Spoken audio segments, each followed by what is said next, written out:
Odpúšťam ti nie preto, že si zaslúžiš moje odpustenie, ale preto, že ja si zaslúžim pokoj. Nebudem ťa nenávidieť, ale už ti nikdy nedovolím, aby si sa mi toľko priblížil a znova oblížil. Nechcem, aby sa moje odpustenie stalo mojou hlúposťou. Existujú dva druhy odpustenia. Ten, keď odpustíte a dáte im druhú šancu, a ten, keď odpustíte a pôjdete ďalej bez nich. Oboje používajte rozumne.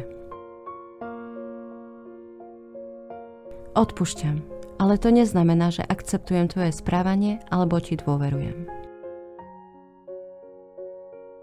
Odpúšťam ti kvôli sebe, aby som mohla pokračovať vo svojom živote.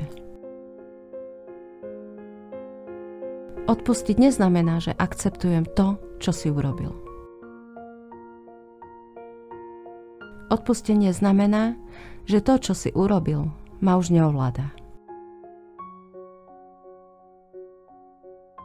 Nikdy som nevedela, aká som bola silná, kým som nemusela odpustiť niekomu, komu to nebolo ľúto a prijať ospravedlnenie, ktoré som nikdy nedostala.